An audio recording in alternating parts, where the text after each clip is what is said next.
Matthew chapter 28 is a verse of scripture we want to explore. Matthew 28.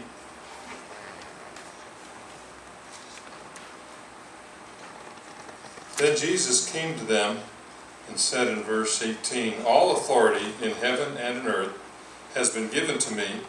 Therefore go and make disciples of all nations, baptizing them in the name of the Father and the Son and the Holy Spirit, and teaching them to obey everything I have commanded you, and surely I am with you always to the very end of the age." Jesus' Great Commission. And one of those Great Commissions takes us to the island of Jamaica. My wife and I have served this island for about going on 19 years, beginning with a church construction when we began a school. She started with 30 children. Today that school's 250 children, and I don't know if they have 20 or 23 in there. But in different phases, we want to talk about youth outreach, and this is the Vacation Bible Schools and the teen events and the youth convention. Usually we bring our teams into Montego Bay there at the Gloriana. Of course, this is yours truly, Dan and Liz, and my granddaughter Sarah. She's made 4 trips to Jamaica, as well as to Honduras and a few other countries in inner city. Liz has been on the island, I'm thinking 5 or 6 or 7 times. Dan's been there 3 or 4 or 5 times, probably 3 or 4 times. Liz is a nurse practitioner. She's a medical doctor in Costa Rica and serves as nurse practitioner here in the States. Dan's a nurse, and they serve our medical teams well. This is Roger Scott, one of our host preachers there at Mineral Heights, and some of the children. This is the prep time in getting things ready for the Vacation Bible School, and this is using the Learning Center for a staff meeting time. Mike Kennedy will be joining us. Dan's worked with Mike teaching. Mike usually does our archaeology and does our Bible survey, Bible background, geography. Dan has done Jeremiah, Book of Daniel, Book of Romans, and to redo the Book of Romans coming up here in the near future. But Mike will be with us in next week for teaching. This is some of the kids in the particular, and you get these candid kid shots, and if you notice they like to get their hair all birdied up for some reason. Usually little butterflies and beads and this, that, and the other thing, and ribbons, but those kids, they just like their whatever. This playground in front of Mineral Heights, and entertaining them with bubbles. This week at Mineral Heights we had 80 children. They had another afternoon at Mitchelltown, which is a small church of about, I'm going to guess 35, 40 people. We had 83 children. And then just finished a Mockatry Vacation Bible School, and that had 45 children. And this Sunday they're in Top Hill, which is down by Lover's Leap. Yes. Colin Powell's family is from the Top Hill area community. I believe they call that St. Elizabeth. Here's one of those, again, candid moment. Lord, teach me to pray. This is one of the meetings as far as Youth Jamboree, and with this Youth Jamboree, we'll have 700, 750 teenagers to this one activity. And that's one of the big activities. And the young people's singing groups, and they have different ensemble and drama teams and dance teams and all, come up and do a vignette or a different program, and they'll go after the trophy or go after the prize. But it adds a lot of excitement. This is, Liz, where was this? Top Hill? Yeah, it's Top Hill. Okay, this is Top Hill. And my wife, Cassandra, and my daughter, Mary Beth, is there. Here's Mary Beth. She's in over here. Yeah, I see her here in the, looking at her backwards. The second row. Yeah, this is Mary Beth, my Yeah. granddaughter. And these guys are all from, where was it, Oregon, Washington. Washington mostly. This was a mainly Washington and Oregon team that was working in. Finished that building, their school. They added a counseling room. Clevin Dixon, one of our students from the Bible College, went over to Florida Christian College, now Johnson, Florida, and got his counseling degree. Now he's a counselor to 1,000 police officers in Kingston, and we're building him a counseling room and furnishing it. This was this project. Last year the elders put a stall on the counseling room that says we need to knock some doors in here for safety of the children and for make the school safer.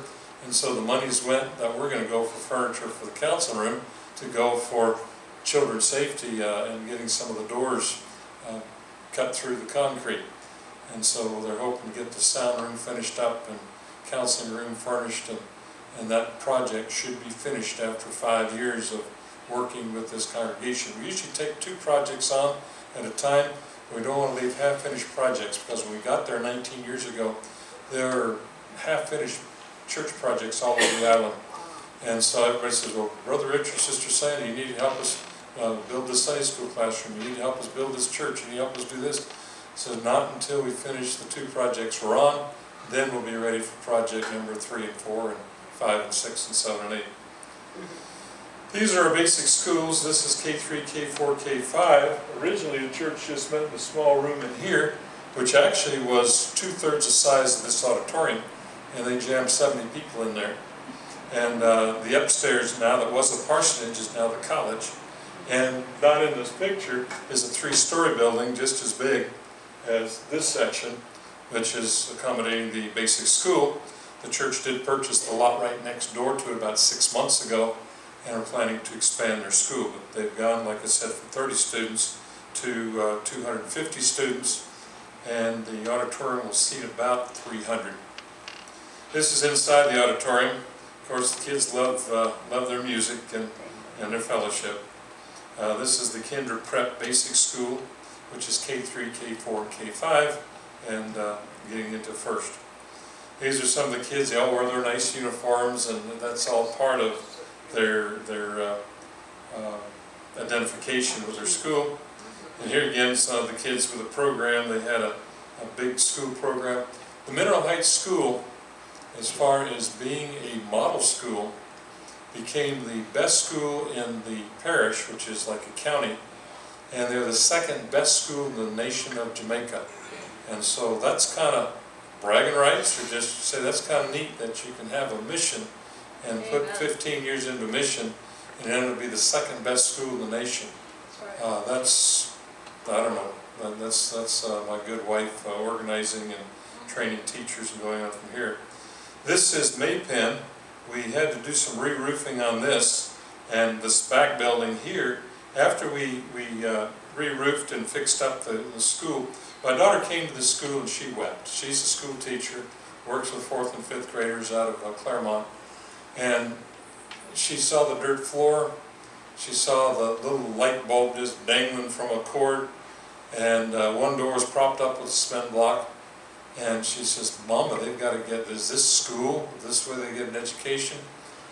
And we didn't know it, but we got a bunch of the students from Florida Christian College that joined us, that one work team, and renovated that building, put in concrete floor, put in tile, painted, put in ceiling fans, knocked out some windows for ventilation, and got cross ventilation, re-roofed the whole thing because the roof was rotten, and had to redo the tin, and the wood the tin was connected to, that was all termite ridden. And then whenever we got done with that particular, the government was coming in to close the school down because of its inferior. And we didn't know our students were like the cavalry coming the last minute to save the ministry, because the government was coming in that very weekend to close them down.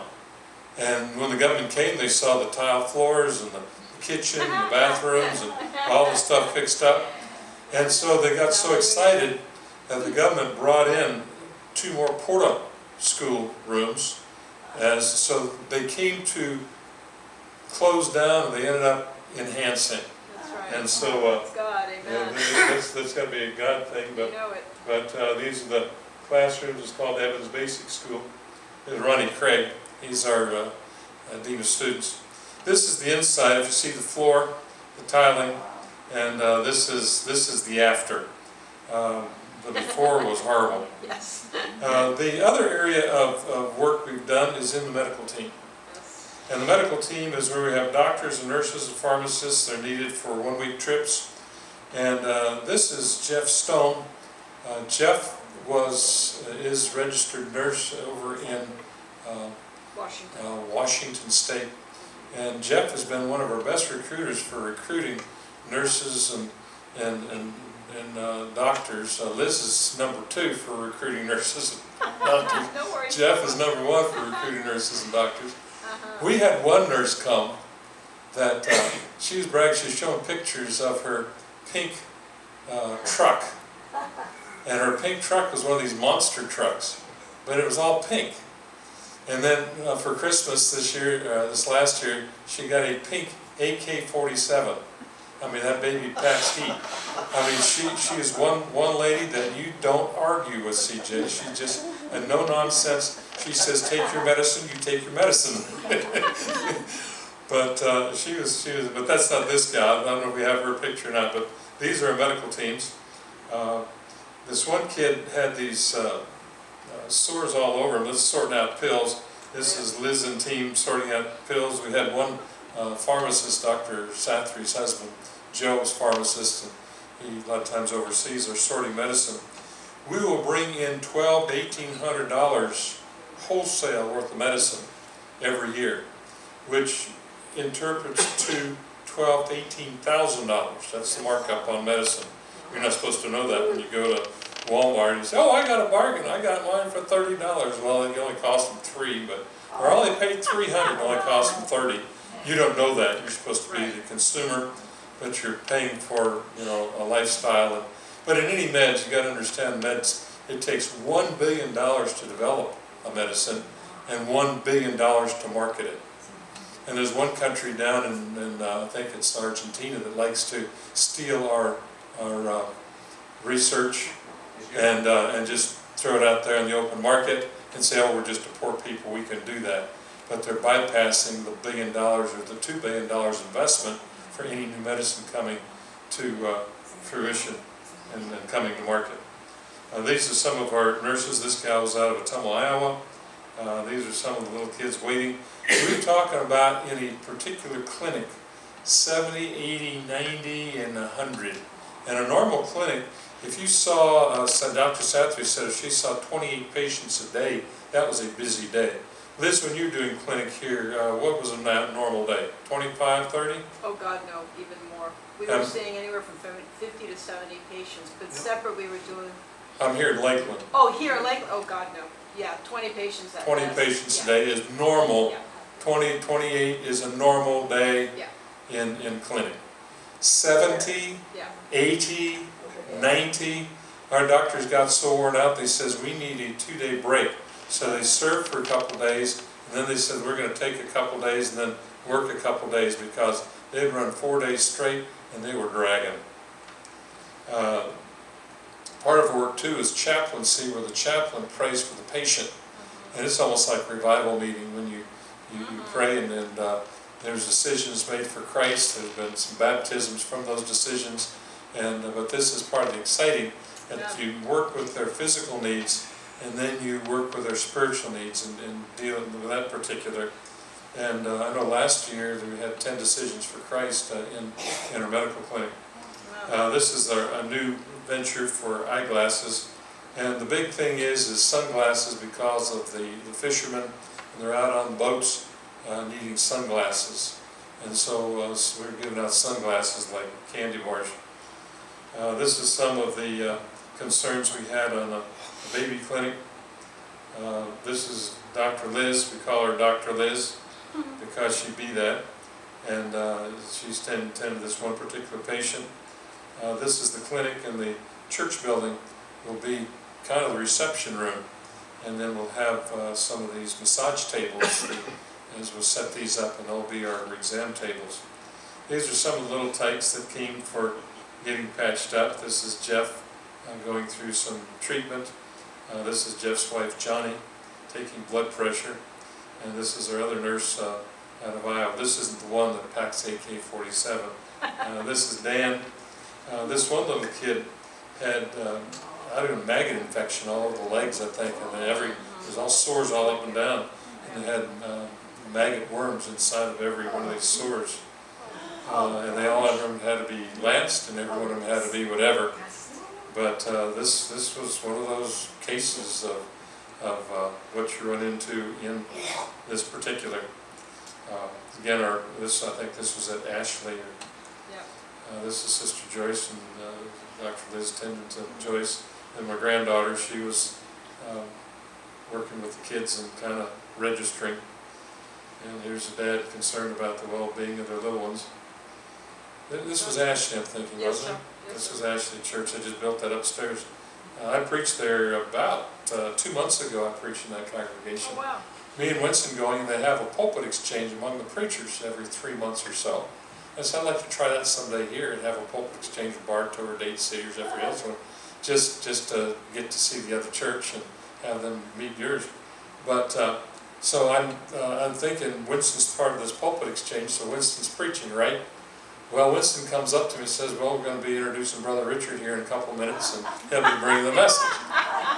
And okay, you always keep a sermon, a communion devotional, and a Sunday school lesson tucked in your Bible at any given time. You never know. Sometimes you're given a 5-hour notice, and sometimes a 5-week notice, and sometimes a 5-minute notice, and sometimes a 5-second notice. And then you can get up and fake it till you make it, right, Dan? But this is inside the building. This is the medical team, and their helpers. Here we had nurse practitioner, acting doctor, and we had 3 nurses and their helpers and their assistants. And this is some of the. Here's Jeff working with a patient. This is Dan Smith. I took Dan out for supper last Friday. He's down doing a seminar. Dan preaches at Tumwa, Iowa, at the Christ Church, they call it. And he's got a congregation of about 140 people in that congregation. And Dan has served as our vice president for the Jamaica Bible Seminary.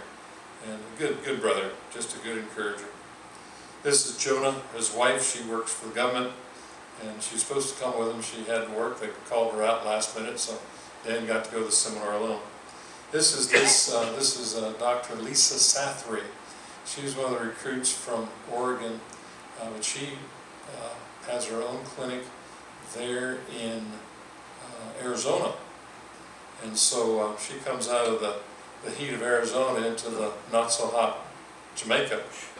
But she's a younger lady. She did an internship, Liz, back when she was in college. And I don't know if it was down in Haiti or Dominican, might have been down in Haiti. And she says, you know, I want to do this. I like this. I want to do this. I want to commit this. And she had a prayer for a number of years that, Lord, one of these days I'm going to go to the mission field and help.